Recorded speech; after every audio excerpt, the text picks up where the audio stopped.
নমস্কার, দেখছেন think high. আমি পার্থ বন্দ্যোপাধ্যায়।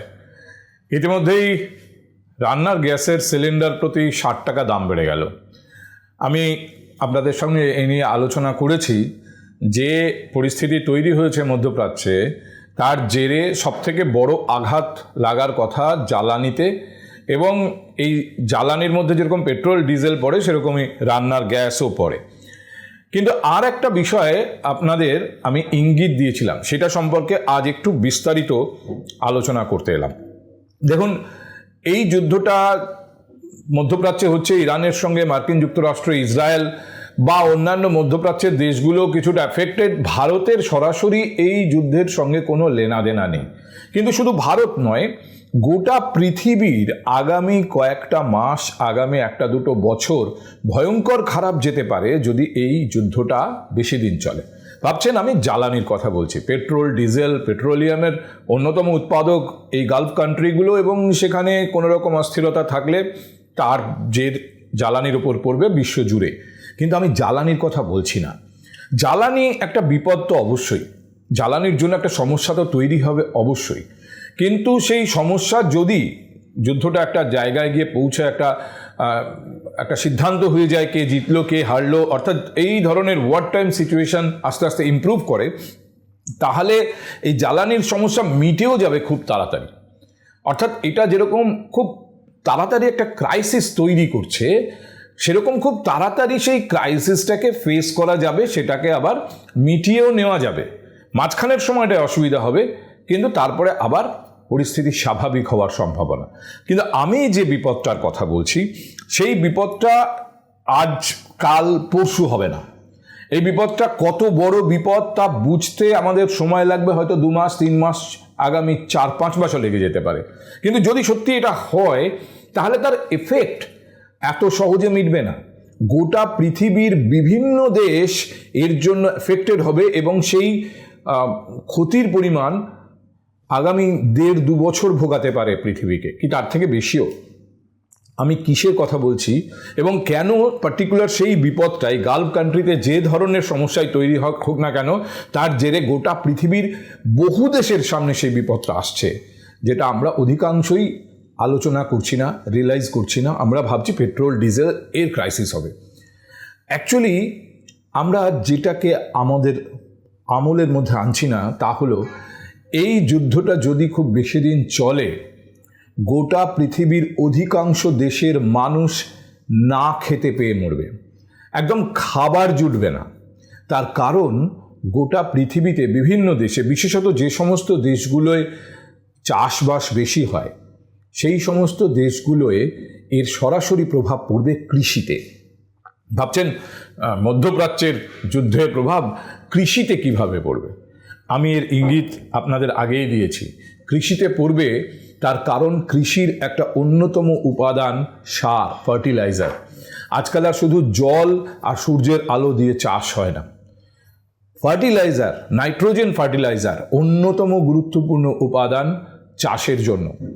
আর আপনারা অনেকেই হয়তো এই খবরটা রাখেন না যে সারা পৃথিবীতে যত ফার্টিলাইজার উৎপন্ন হয়, nitrogen fertiliser like urea, ammonia, এর অধিকাংশটা উৎপাদিত হয় এই গালফ কান্ট্রিগুলোতে। কাতার, ওমান, কুয়েত। আপনারা অবাক হচ্ছেন, এই সমস্ত কান্ট্রিতে মরুভূমির দেশ, এখানে কি এমন চাষবাস হয় যেখানে ফার্টিলাইজার তৈরি হবে? অ্যাকচুয়ালি ফার্টিলাইজার তৈরি হতে একটা গুরুত্বপূর্ণ জ্বালানি লাগে, এলএনজি, লিকুইফাইড ন্যাচারাল গ্যাস। এটা অত্যন্ত গুরুত্বপূর্ণ। এটা ছাড়া ইউরিয়া তৈরি করা মুশকিল। ইউরিয়া প্ল্যান্টগুলো এলএনজিতে চলে, এবং যেহেতু ওইখানে এলএনজি সহজলভ্য, এবং গোটা পৃথিবীর বেশিরভাগ কৃষি নির্ভর দেশকে ইউরিয়ার উপর নির্ভর করতে হয় আজকের দিনে, তাই এই এক্সপোর্টকে সামনে রেখে, রপ্তানি ব্যবসাকে সামনে রেখে ওই সমস্ত দেশগুলোতে বড় বড় ফার্টিলাইজার ইউনিট তৈরি হয়েছে, যারা অধিকাংশ নাইট্রোজেন রিলেটেড ফার্টিলাইজার উৎপাদন করে। এবং তা ওই হরমুজ প্রণালী, যে প্রণালী দিয়ে জাহাজ যাতায়াত করাটা প্রশ্নের মুখে, সেই হরমুজ প্রণালী দিয়ে আমাদের এই এশিয়ার দিকে আসে, ইউরোপের দিকেও যায়, এবং যদি ওই অঞ্চল দিয়ে জাহাজ যাতায়াত বিঘ্নিত হয় তাহলে ফার্টিলাইজার পৌঁছবে না, যদি ওখানে এলএনজি উৎপাদন বিঘ্নিত হয় তাহলে ওখানকার ফার্টিলাইজার প্ল্যান্টগুলো বসে যাবে। এবং এই বিপদটা কীরকম দেখুন, ধরুন আজকে এই মুহূর্তে কোনো একটা কৃষি নির্ভর দেশ, তার কাছে প্রয়োজনীয় ফার্টিলাইজার যা মজুত আছে তা দিয়ে তারা সামনের মরশুমটাকে চালিয়ে নিতে পারবে। ক্রপসের তো মরশুম হয় এবং ফার্টিলাইজার কেনাটাও হয়, বেসিক্যালি মজুতও করে যে কোনো দেশ বিভিন্ন কৃষি মরশুমের আগে আগে প্রয়োজন অনুযায়ী। আমি ধরে নিলাম যে কিছুটা আছে, তা দিয়ে কিছুদিন চলবে, কিন্তু পরবর্তী কৃষি মরশুমে তাদের কাছে যদি ফার্টিলাইজার না পৌঁছয় তাহলে চাষ হবে না। ইনফ্যাক্ট একটা হিসেব বলছে যে নাইট্রোজেন রিলেটেড ফার্টিলাইজার, ইউরিয়া বা এই ধরনের ফার্টিলাইজার ছাড়া যদি চাষ হয়, পৃথিবীতে যা খাদ্যশস্য উৎপন্ন হবে না, এই মুহূর্তে গোটা পৃথিবীর যা জনসংখ্যা তার 20%কেও খাওয়ানো যাবে না, 20%কেও খাওয়ানো যাবে না। ফার্টিলাইজার ছাড়া চাষ অসম্ভব। আজকে এই ভয়ঙ্কর জনসংখ্যায় পৌঁছেছে পৃথিবী, এই প্রত্যেকটা মানুষের মুখে খাবার তুলে দিতে অবশ্যই দরকার সার, ফার্টিলাইজার। এবং এই যুদ্ধ, আমেরিকা ইসরায়েলের সঙ্গে ইরানের যুদ্ধ, মধ্যপ্রাচ্যের এই ডিস্টারবেন্স বেশি দিন চললে বিরাটভাবে আঘাতপ্রাপ্ত হবে এই ফার্টিলাইজারের উৎপাদন এবং আঘাতপ্রাপ্ত হবে কৃষি। আপনারা ভাবতে পারেন যে বিভিন্ন দেশের নিজস্ব ফার্টিলাইজার উৎপাদনের তো ব্যবস্থা থাকা উচিত, বিশেষ করে যে সমস্ত দেশগুলো ভালো পরিমাণে কৃষিজ সার উৎপাদন করতে পারে। ভারতবর্ষে প্রচুর ফার্টিলাইজার কারখানা আছে, কিন্তু মুশকিল হচ্ছে সেই কারখানাগুলো এলএনজিতেই চলে এবং সেই এলএনজিও মধ্যপ্রাচ্য থেকে আসে। অর্থাৎ যদি এলএনজির সাপ্লাই কোনোভাবে ব্যাহত হয় তাহলে ভারতবর্ষের যে বড় বড় সার কারখানাগুলো আছে তাতেও উৎপাদন ব্যাহত হবে। উৎপাদন না হলে অবশ্যম্ভাবী বাজারে ফার্টিলাইজারের দাম বাড়বে, তা কৃষকের আওতার বাইরে চলে যাবে। যদিও বা কৃষক সেটা কোনোভাবে লোন ফোন নিয়ে কেনেও, যে সারের ব্যবহার অনেক বেশি খরচ সাপেক্ষ, তার ফলে উৎপাদিত পণ্যের, উৎপাদিত ফসলের দামও তো অনেক বেশি বেড়ে যাবে। কিন্তু এইটার বিপদটা আজকে, কালকে, পরশু দিন আমরা চোখে দেখতে পাচ্ছি না, যার জন্য আমরা ভাবছি না। ইমিডিয়েট ক্রাইসিস হচ্ছে পেট্রোলিয়াম, আমরা সেটা নিয়ে অনেক বেশি আলোচনা করছি, কিন্তু খাদ্যশস্যের অভাব আগামী 6 মাস পরে যেভাবে পৃথিবীকে আঘাত করবে, আমি শুধু ভারতবর্ষ বলছি না, গোটা পৃথিবীকে আঘাত করবে, তা এর আগে কখনো ঘটেনি।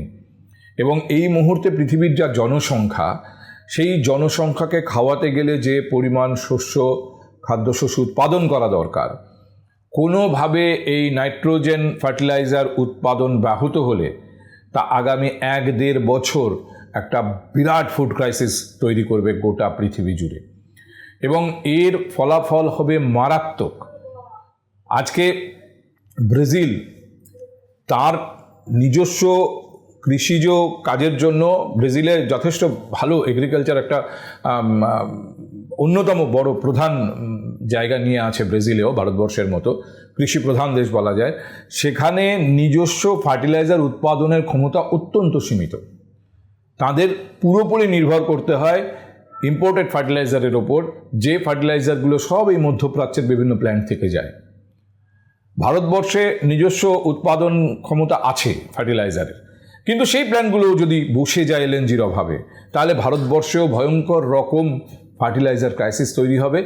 আজকে যেটা ফার্টিলাইজার ক্রাইসিস, কালকে সেটা ফুড ক্রাইসিস। এবং সবথেকে বড় কথা, কৃষি ঋতু মেনে চলে, মরশুম মেনে চলে।